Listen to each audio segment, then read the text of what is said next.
안녕하세요. 삼성증권 팝TV 구세봄입니다. 오늘은 이전 글로벌 ETF 1편에 이어 구체적인 투자 종목들을 알아보는 시간 갖겠습니다. 투자전략센터 해외주식팀 김도연 책임연구위원을 모시고 말씀 나눠보겠습니다. 안녕하세요. 네, 안녕하세요.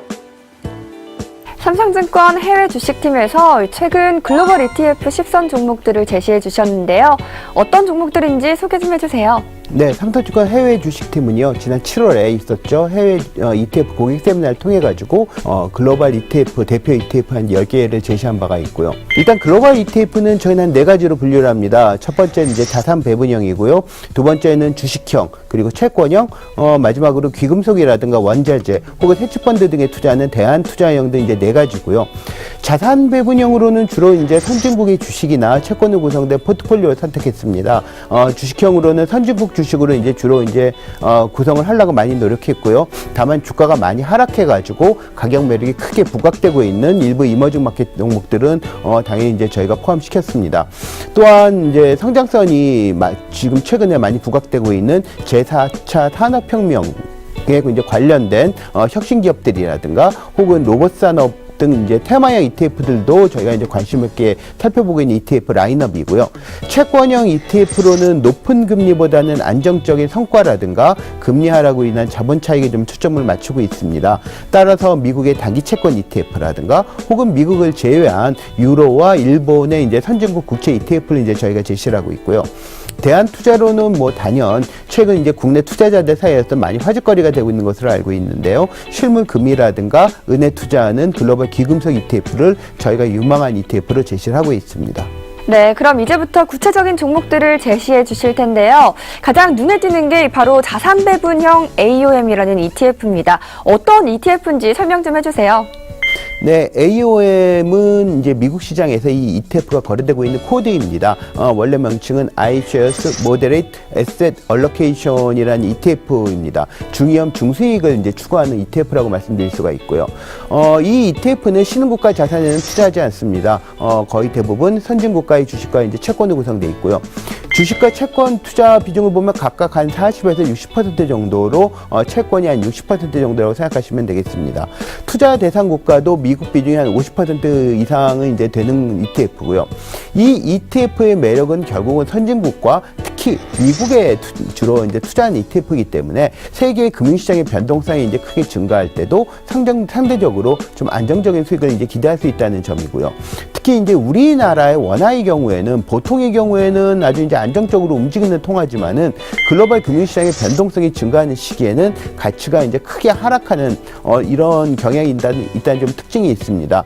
최근에 이제 브렉시트의 악영향이 좀 진정이 되고 있지만은 역시 이 부분은 지속적으로 좀 유로 시장에 잠재 있는 악재라고 할 수 있고요. 연말이 되면 미국의 대선이라든가 혹은 금리 인상 가능성 등이 또 굉장히 금융시장의 변동성을 키울 수도 있습니다. 따라서 지금 당장 막 발빠르게 움직이는 이런 ETF는 아니겠지만은 그래도 세계 금융시장의 변동성이 상승한다든가 혹은 원화 가치가 이에 따라서 크게 움직이는 이런 부분을 좀 대비를 한다면은 달러화로 구성된 선진국 자산 ETF인 AOM은 좀 아주 좋은 대안이 될 수 있지 않을까 이렇게 생각을 합니다.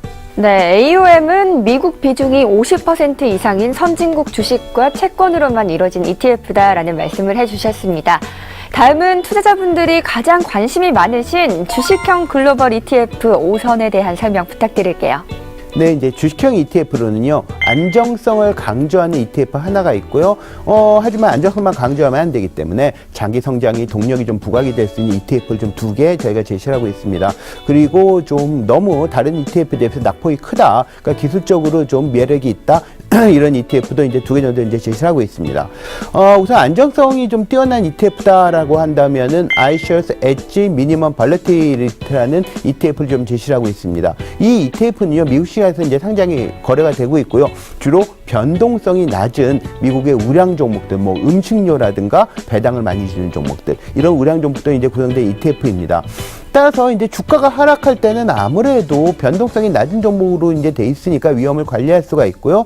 주가가 상승할 때는 물론 이제 주가 지수만큼은 상승하지 않겠지만은 일정 수준은 결국 이제 시장 상승에 참여하면서 장기적인 초과 수익을 기대할 수 있는 ETF입니다. 장기적인 성장 동력이 부각되는 ETF로는 역시 이제 최근에 알파고라든가 여러 가지 이슈로 크게 부각이 되고 있는 제4차 산업혁명을 주도하는 선진국들의 혁신 기업들로 이제 이루어진 FDN, 즉 First Trust Dow Jones Internet Index Fund라는 ETF를 저희가 추천을 하고 있습니다. 산업용 로봇이 또 선두 기업으로 알려진 이제 로보라는 ETF도 저희가 관심 있게 살펴보는 ETF고요. 낙폭이 상당히 커서 이제 기술적 반등을 기대할 수 있는 ETF로는 선진국 ETF와 신흥시장 ETF를 하나씩 제시를 하고 있습니다.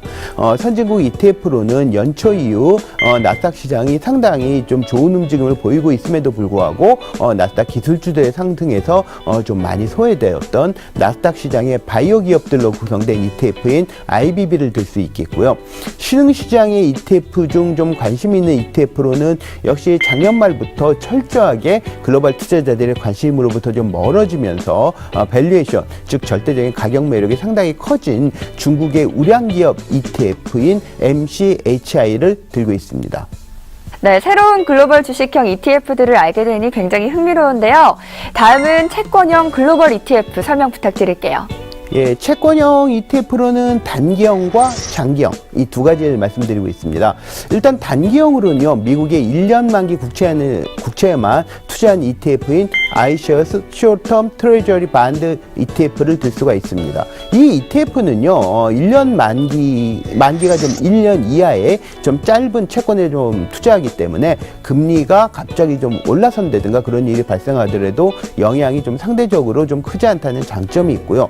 역시 달러와 국채 ETF이기 때문에 달러와 강세 가능성으로부터 좀 자산을 지킬 수 있다는 점도 좋은 투자 매력입니다. 장기 채권 ETF로는 미국 이외의 선진국 국채에 투자한 ETF인 iShares International Treasury ETF를 제시를 하고 있습니다.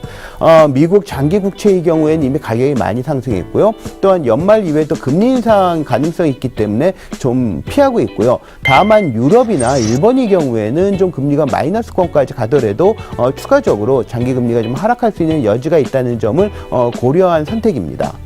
역시 선진국의 안전자산들로 좀 구성된 ETF이기 때문에 세계 금융시장의 변동성이 좀 커지더라도 자산을 보호할 수 있는 중요한 장점은 또 이 ETF가 가지고 있는 투자 매력이라고 할 수가 있겠습니다. 네, 그러면 마지막으로 대안상품 글로벌 ETF에 대해 말씀해 주세요.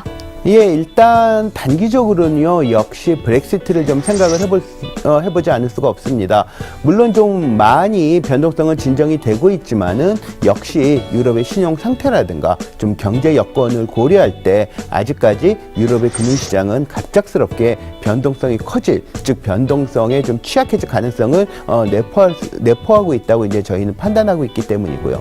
만일 다른 정치적인 이슈라든가 특히 일부 유럽 국가들의 신용 상태에 대해서 좀 의문이 제기되면서 글로벌 금융시장의 변동성이 커진다면은 유로화의 약세가 좀 우려를 좀 해야 되는 부분입니다. 유로화는 달러와 함께 전 세계적으로 중앙은행들이 가장 많이 보유하고 있는 통화 중에 하나이고요. 특히 이미 좀 유로 지역의 금리가 많이 좀 하락해 있는 상황이기 때문에 유로의 가치마저 하락한다면은 중앙은행들 포함한 이제 글로벌 투자자들은 점점 유로화를 좀 보유하고 있을 필요성을 느끼지 못하게 되지 않을까 이제 이런 생각을 해봅니다. 이런 경우가 만일 장래에 발생한다면 금이라든가 은이라든가 이런 귀금속은 매우 중요한 변동성에 대한 해치 수단이 될 것인데요. 다만 일부 귀금속 ETF는 파생 상품과 결합되어 있는 ETF가 있기 때문에 보유 비용이 발생할 수가 있고요. 특히 레버리지 ETF는 매우 변동성이 커지는 위험한 투자 상품이 될 수가 있습니다. 따라서 이제 저희는 귀금속 ETF로서는 역시 실물 금에 투자하고 있기 때문에 보유 비용이 적고 장기 투자가 가능한 SPDR 골드 쉐어스를 추천드리고 있습니다. 또한 이제 원자재 ETF도 관심거리인데요. 원자재 ETF는 변동성이 크고요. 또한 이제 보유 비용이 발생하는 원자재에 직접 투자하는 ETF보다는 iShares MSCI 글로벌 메탈 ETF처럼 관련 기업의 원자재 관련 기업에 투자한 ETF를 권해드리고 있습니다. 네, 지금까지 김도연 책임연구위원과 함께 글로벌 ETF 10선 종목에 대한 자세한 이야기를 해봤습니다. 고객님들께 시원한 투자 정보가 됐길 바랍니다. 추가적인 문의사항은 1577-4100 자산관리상담센터에 문의해 주시고요. 지금까지 삼성증권 팝TV 마스코트 구세봉이었습니다. 감사합니다.